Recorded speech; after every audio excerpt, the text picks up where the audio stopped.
Está entrando no ar mais um Dementes Podcast, onde a demência é levada a sério.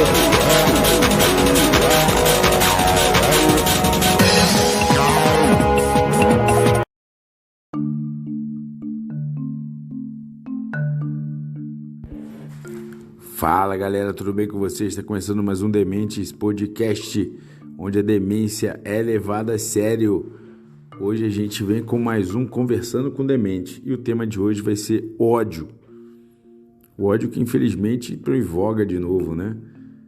As pessoas estão muito viscerais, as discussões, somente né, que se refere à parte política, virou uma briga de torcidas organizadas.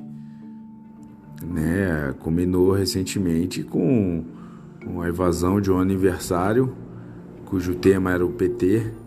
Você pode questionar isso, se é de bom gosto ou não, mas isso não autoriza alguém que torce para a parte contrária invadir a festa e combinou com a morte do aniversariante, né? Fora outras coisas que têm acontecido aí durante a campanha, né? E a gente vai conversar isso hoje com a psicóloga Lilian Abreu. Tá? Ela vai falar pra gente se o ódio é inerente ao ser humano, se a gente aprende a odiar e o porquê que a gente odeia, né? Basicamente, a gente vai tratar sobre isso, tá? Peço desculpas pela minha voz, eu tô com a garganta inflamada, tá difícil falar. Não dá pra ficar gritando agora igual um retardado, como eu costumo fazer. E só uma observação, né? Esse podcast não chama Dementes à toa, né? Pode ver que tem muita participação de psicólogo, psicanalista. Todo mundo quer saber o que se passa na cabeça da gente. Tá certo, galera? Como sempre, esse episódio vai ficar disponível nos agregadores de podcast, tá? Também no YouTube. Sigam nossa página no Instagram. Curtam nossos conteúdos, né, de áudio. Compartilhem, por favor. Se inscrevam no nosso canal. Tá certo? E já eu volto após o papo.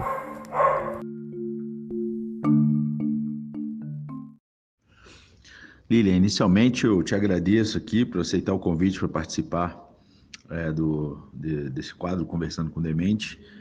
Obrigado por ter disponibilizado um tempo aí para poder responder e tentar ajudar a gente a entender o que vem acontecendo, não só como, não falando da humanidade, mas o que vem acontecendo aqui no Brasil, né? A primeira pergunta, Lili, eu vou começar com uma colocação do Mandela que eu gosto bastante. Ele basicamente diz que ninguém nasce odiando outra pessoa, tá? Nós aprendemos a odiar. A gente sabe que nós nascemos tão somente com instintos de sobrevivência, né? E vamos aprendendo, somos educados a viver em sociedade. Desde os ensinamentos dos nossos pais, a gente ainda bebê e tudo mais. Só que nesse meio, né, desse processo de educação, a gente acaba aprendendo a odiar pessoas ou coisas ou acontecimentos.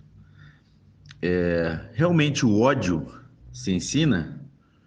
E qual a origem do ódio? Olá, Bruno. Obrigada pelo convite. Então, vamos lá. Eu sou a psicóloga Lilian Abreu e eu espero poder contribuir para esclarecer essas questões. Antes da gente falar sobre como o ódio é construído e se dá para aprender, vamos entender de onde surge o ódio. O ódio é um sentimento. Então, nós somos seres emocionais, nós temos emoções e sentimentos. As emoções, elas são intensas e rápidas. São respostas imediatas. Então, você está dirigindo seu carro, um outro carro vem e te fecha e você tem uma explosão de raiva, uma resposta emocional no seu corpo. Seu corpo libera ali algumas substâncias que fazem você se sentir de determinada forma. E aí você vai ter o comportamento. Você vai gritar, xingar, buzinar. Isso vai depender de muitos fatores. Mas vai ser de acordo com a raiva, né? Vai ser de acordo com a emoção que você sentiu. Já o sentimento, ele é uma construção cognitiva. Então, ele é o eco da emoção. Ele é a soma das respostas emocionais que você teve de determinado assunto com uma parte mais racional, com crenças, com interpretações sobre esse assunto. E aí sim nasce o ódio. Então, se você quer evitar determinada emoção que você nunca sentiu ou não sentiu ainda relacionado àquilo, ou se você quer evitar uma emoção que você já sentiu, também entra aí nessa questão do ódio. Então, ele é ensinado realmente, porque alguém vai falar para você por que determinado grupo ou determinada pessoa é digna de desprezo, aversão e a sua raiva, ao seu ódio. Você vai pegar essas informações, vai codificar, né? Vai interpretar e a partir delas você vai criar regrinhas, crenças. E essas crenças vão direcionar o seu comportamento. Então, aprendemos o ódio. O ódio, ele sempre esteve presente na humanidade, né? Nas nossas vidas. Mas agora a gente tem sentido ele bem presente na política, bem intensamente, né? Dos anos 80 para cá, se tornou rotineiro as brigas entre torcidas organizadas de clubes de futebol. Seus integrantes muitas vezes são mais apaixonados pela torcida do que pelo próprio clube. Já recentemente, muitas pessoas, e cada vez mais pessoas, têm colocado a idolatria pela pessoa de políticos acima de sua própria ideologia. Em ambos os casos, o amor incondicional, vamos colocar assim, alimenta um ódio profundo pelo lado contrário. Considerando isso, a gente pode afirmar que o amor e ódio andam juntos em uma relação de antagonismo? E também podemos questionar se, para amar uma coisa, é obrigatório odiar o oposto dessa coisa? A relação entre amor e ódio é a intensidade e que são os sentimentos. Então, tem essa construção cognitiva. Mas é só isso, eles não necessariamente têm uma relação, não necessariamente eles são o contrário um do outro. Se eu amei uma pessoa, não necessariamente quando eu paro de amar, eu vou odiá-la. Na verdade, isso não é uma regra, não tem essa ligação. Às vezes a gente aprende a fazer essa ligação, mas não tem. No caso de esporte, futebol, tem duas questões. Tem a questão de se sentir refletido no desempenho do time. Então, se meu time foi ótimo, excelente, eu fui. Tem a questão que a gente aprende a gostar do futebol também. E a sentir toda essa paixão. E tem também o comportamento em grupo, né? Então, não necessariamente o comportamento da pessoa, se ela estivesse sozinha, seria exatamente a mesma. Às vezes não. Às vezes, em casa, sozinho, ele não teria o comportamento que ele tem na torcida, mas o comportamento do outro vai influenciando a todos, e isso vai numa crescente. Isso a gente vê em manifestações políticas, por exemplo. Uma manifestação que começa pacífica, mas acaba sendo influenciado ali pelo comportamento das pessoas e crescendo. Então, às vezes até pessoas infiltradas para desestabilizar, para acabar com essa manifestação, ela vai tendo comportamentos mais agressivos, a polícia vai respondendo de uma forma mais agressiva, e a população que está numa manifestação que não está percebendo essa manipulação acaba embarcando nessa espiral de violência crescente, né? Agora, o ódio na política, a gente pode olhar para uma questão mais de salvador. Então, quando cria-se um ídolo, um herói, que vai me salvar dos sofrimentos que eu estou passando, e isso seja de extrema direita, seja de esquerda, sempre é ruim, porque quem não compartilha do que eu penso, quem não acredita no meu herói, quem é contra o meu herói, quem não gosta do meu herói, é contra mim, é contra coisas que eu acredito. E aí isso ficou muito inflado pelo pela polarização que a gente vê na internet. Então, grupos começaram a se levantar, as pessoas se identificaram e isso ganhou uma força, né? Então, dos dois lados, quando a gente elege um ídolo, um herói, é perigoso. Nesse quadro aqui, eu não gosto de falar e eu procuro sempre não falar de qualquer político. Só que o atual momento que a gente está vivendo aqui no Brasil me impede de manter essa regra. Tá, vamos voltar aqui em 6 de setembro de 2018, quando Adélio Bispo atacou com uma facada o então candidato à presidência da República, Jair Bolsonaro.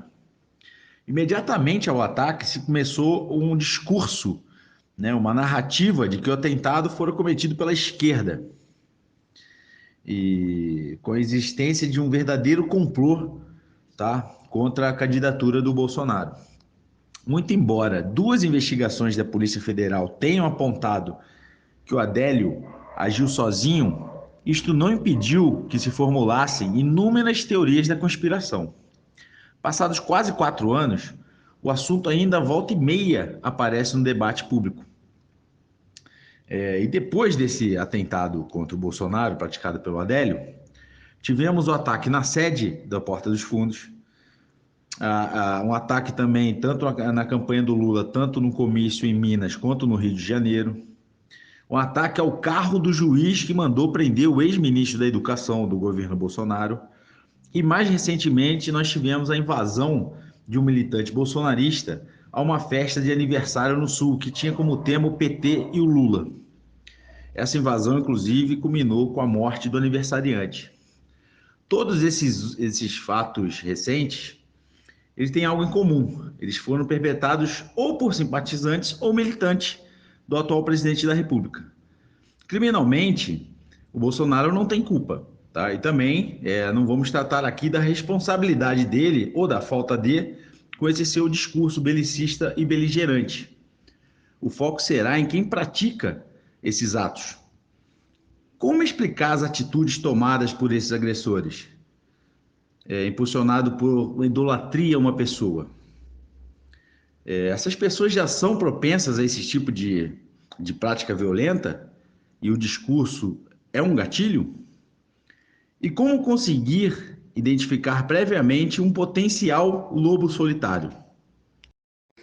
Tem um documentário que está disponível na Netflix que chama O Dilema das Redes e ele fala como o algoritmo influencia no comportamento das pessoas, como ele afeta o comportamento das pessoas, né? Antes eu era obrigada a conviver com pessoas que pensavam diferentes, mas a gente se identificava por algo em comum. E hoje, na verdade, as redes elas separam ainda mais. Então, elas separam pessoas do trabalho, elas separam famílias, porque para eu pertencer a um grupo, isso já é possível na internet. Então, não necessariamente eu preciso conviver com as pessoas que antes eu era obrigada a conviver. Isso favorece para essa inflexibilidade, né? Eu fico mais inflexível quando eu só vejo pessoas que pensam igual a mim. E aí eu não me abro ao diálogo. Quando eu entro em contato com alguém que pensa diferente, parece absurdo, porque eu tô rodeado de pessoas que pensam igual a mim. E esse tipo de comportamento não ajuda a nossa convivência. A gente tem que conviver com pessoas diferentes, com uma diversidade de ideias e comportamentos, né? desde que aceitáveis. Não tem como a gente prever o comportamento agressivo de uma pessoa. Às vezes nem ela mesma consegue prever isso, né? Se a gente for pensar em um momento de explosão de raiva. Mas tem algumas coisas que a gente pode perceber que influenciam. Então, assim, quanto mais inflexível é essa pessoa, quanto mais dificuldade ela tem de lidar com a frustração, quanto mais dificuldade ela tem em lidar com as emoções, explosões de raiva, né? É uma pessoa que a todo custo quer empurrar as ideias, os pensamentos para o outro. Já tem um comportamento violento, né, que acontece bastante também. Essas questões elas vão influenciar no comportamento agressivo dessa pessoa. Claro que o discurso de um ídolo, seja ele político ou seja um ídolo, um cantor, uma pessoa de referência, acaba influenciando os seguidores, porque eles acreditam muito no que essa pessoa fala. E aí, se esse ídolo tá direcionando para um lado, é porque ele tá correto, porque isso aí tem a ver com algo maior que ele tá pensando lá na frente. Então, as falas têm poder. E é muito preocupante quando pessoas de referência, né, líderes, começam a ter falas que levam para uma violência, que levam para uma inflexibilidade, para uma intolerância, para pregando ódio a quem é diferente, né? Incitando a violência com gestos. Isso é muito preocupante, porque a massa tende a inflar e se tornar violenta, principalmente quando em grupo, mas não apenas, né? Agora, comportamentos que são planejados, comportamentos de violência que são planejados, não tem como a gente prever. Lilian, novamente te agradeço, tá? Pela participação, por ter disponibilizado um tempo e por ter ajudado a gente a tentar entender o que vem acontecendo, tá? Por favor, fique à vontade para deixar todos os seus contatos aí para quem quiser te procurar. Muito obrigado mesmo. Eu que agradeço o convite, eu espero ter ajudado um pouquinho, né, a entender melhor isso. E se alguém quiser me procurar nas redes sociais, no Instagram, meu @ é Lilian_Abreu_psico. E lá tem todas as informações, meus contatos, meu WhatsApp, enfim, certo? Muito obrigada, Bruno, e até mais.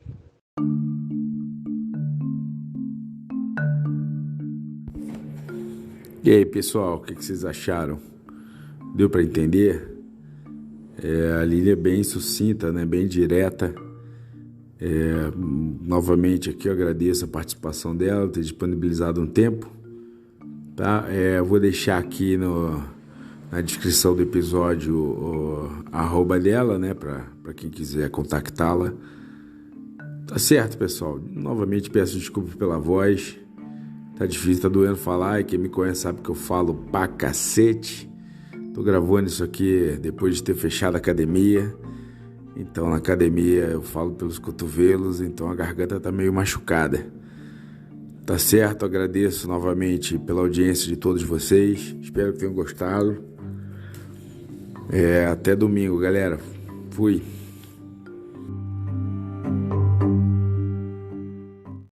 Dementes Podcast, onde a demência é levada a sério.